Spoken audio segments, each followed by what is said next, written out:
আমি বোর্ডের কাউন্সিলর এবং ডিরেক্টর নির্বাচিত হওয়ার সময় ছিলাম আমেরিকায়।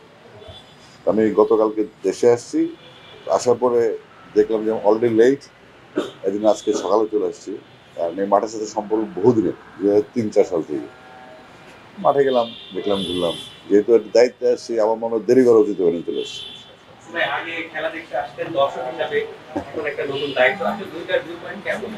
আর দর্শক আমরা ছোটবেলা ছিলাম, তারপর খেলেছি, তারপর আবার দর্শক, এখন কাজে আসছি। তো দর্শক তো সবসময়, যখনই বাংলাদেশ খেলবে ক্রিকেট, আমরা বাংলাদেশ যখন টেস্ট স্ট্যাটাস হল তখন আমরা West Indies, Pakistan, West Indies, India দেখার জন্য ডিসেন্টারনেশনাল লাইন করে তারা দেখলাম। এখন একটা সুযোগ আসছে কাজ করার। আর ভেরি ইম্পর্টেন্ট জায়গা, যেটা এজ লেভেল, খুব গুরুত্বপূর্ণ জায়গা। এবং এই দায়িত্বটা পাওয়াতে আমার মনে হচ্ছে যে আমার আসলে অনেকদিন পরে একটা কাজ পাইলাম, চাকরিটা বেটার, বাচ্চাদের নিয়ে কাজ করার সুযোগ, যেটা বাংলাদেশের জন্য খুব দরকার। এখন যে কোনো ব্র্যান্ডের পুরাতন এসি বদলে নতুন ওয়ালটন এসিতে উপভোগ করুন 25% ছাড়।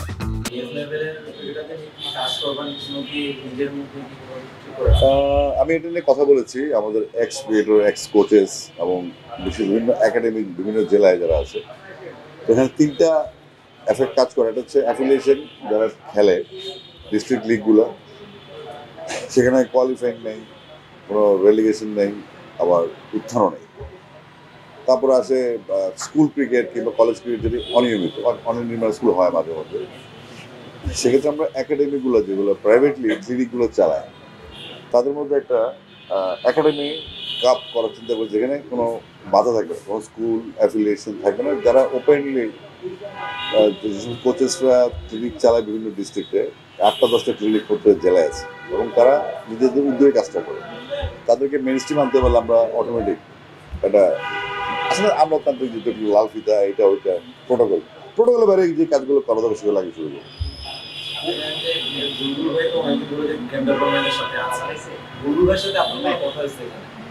হ্যাঁ, বুলবার সাথে কথা হয়েছে আমার।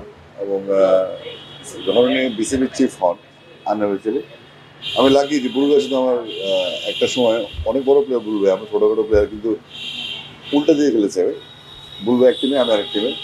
সুযোগ হয়েছে বুলবাইকে দেখার ছোটোবেলা থেকে, না যখন 10-11-এ পড়ি, নান্নু ভাই কিংবা ফারুক ভাই, তাদের এগেনস্টে খেলার সুযোগ হয়েছে। পক্ষে ছিল শুধু হায়ুল সুমন বা জাভেদ, বিদ্যুৎ, জাকারিয়া, জাহাঙ্গীর, এরা ছিল আমাদের সাথের প্লেয়ার। তো এখন তো ভালো জায়গা, ক্রিকেট বোর্ডে প্লেয়াররা পার্টিসিপেট করছে, রাজ্জাক আসছে, পাইলট আসছে। তো প্লেয়ারদের ইনভলভমেন্ট বাড়ছে, আস্তে আস্তে টেকনিক্যাল সাইডগুলো আমাদের উন্নত হবে, যেহেতু আমলাতান্ত্রিক ইস্যু থেকে বেরোয় প্লেয়াররা বোর্ডে আসতে চায়। এবং যারা সংগঠক, ক্লাব কেন্দ্রিক বা জেলা বিভাগে যারা কাজ করে, আমি মনে করছি যে নতুন একটা জোয়ার তৈরি হবে, যেখানে সংগঠক তো নেই, যারা ফাইন্যান্স করবে, এনকারেজ করবে, সময় দিবে, যারা অলরেডি মুখ ফিরিয়ে নিয়েছে মাঠ থেকে, তাদেরকে আবার মাঠমুখী করার জন্য আমাদের এই চেষ্টা থাকবে।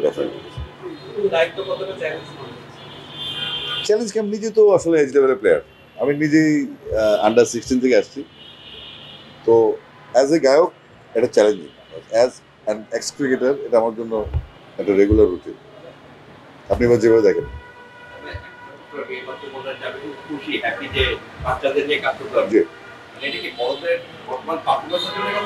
না না, আমি নিজে বাচ্চা ছিলাম। আমি তো আসলে আমার দুটা কলেজ, বড়দের ব্যাপারে বড়রা কাজ করছে, আমরা ছোট যারা মাত্র আসলাম, এখন ছোট, মাত্র বোর্ডে আজকে প্রথম বিসিবিতে ঢুকলাম। এখানে আসছি 2003 সালে, যখন আরাফাত কবির সাহেব ছিলেন হাই পারফরমেন্স স্কোয়াডের চিফ, তখন তো আমরা এই মাঠের প্রত্যেকটি ইঞ্চি চেনা। এই মিরপুর মাঠে যখন সাউন্ড সিস্টেম প্রথম আমি ইমপ্লিমেন্ট করি এখানে, তো সুতরাং এটা অনেক ইস্যুস, হয়তো আল্লাহ তালা চাইছে যে এর ছেলেরা মাঠে লোক, তাকে মাঠে পাঠিয়ে দেয়। আর বাচ্চাদের ইস্যুটা কি, বাচ্চাদেরকে চিনি না, তারা ভবিষ্যৎ। আর সিনিয়র সিটিজেন্স যারা একটা অভিজ্ঞতা নিয়ে চলে গেছে বা এখন আছেন, আর বাকিদেরকে আমি চিনি। বাচ্চাদের কাজ করার সবসময় আমার, যদি আমার গানের ক্যারিয়ার চেক করেন, তারা দেখবেন যে বাংলাদেশের সমস্ত তরুণ গায়ক গায়িকা ডিরেক্টর হিসেবে কাজ করে এসছে। তো তরুণদের সাথে থাকাটা আমার নিজেকে তারুণ্যকে ধরে রাখা। বাচ্চারা খেলবে, বাচ্চারা ভবিষ্যতেই বড় প্লেয়ার হবে। যারা এজ লেভেলে কাজ করার মানে হচ্ছে যে আপনি ফিউচারে যে ক্রিকেটটা হবে, সেখানে আমাদের বর্তমান বা আপকামিং প্রজন্ম ইনভলভ থাকবে, যেন আমাদের দেশটার পাইপলাইনে কোনো একটা পজিশনে যে একটা প্লেয়ার না থাকে, 18 মধ্যে ওপেনিং করবে এক সাইডে, এরকম একটা পজিশনে 4টা-5টা প্লেয়ার না থাকলে তো আসলে দৃষ্টিভাবে হবে না। আমরা ওই জন্য বাচ্চাদের নিয়ে দায়িত্ব পাইছি, আমি এটা চাচ্ছিলাম আমি যে বাচ্চাদের কাজ করার জন্য। যদি দায়িত্ব না পাইতাম তাও থাকতাম আমি এখানে।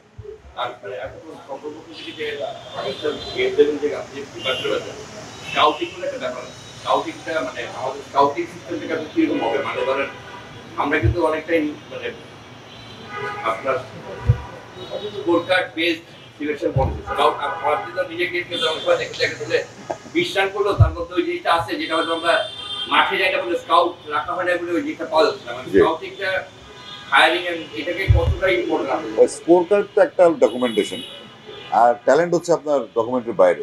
আমরা ডেফিনেটলি ট্যালেন্টের দিকে মনোযোগ দেবো, ডেফিনেটলি। স্কোর বুক বা ওই তাৎক্ষণিকভাবে যারা আন্ডার-19 বাংলাদেশ চ্যাম্পিয়ন হয়ে গেল, তারপরে তারা কেন ন্যাশনাল টিমকে রিপ্রেজেন্ট করতে পারছে না, কেন, কোথায় গিয়ে আটকাচ্ছে? আন্ডার-19 ওয়ার্ল্ড কাপের পরে সিনিয়র টিম কেন না? এটার জন্য বড় বড় মানুষ আছে, আপাতত বাচ্চাদের নিয়ে কাজ করতে সময় দেন, ভালো কিছু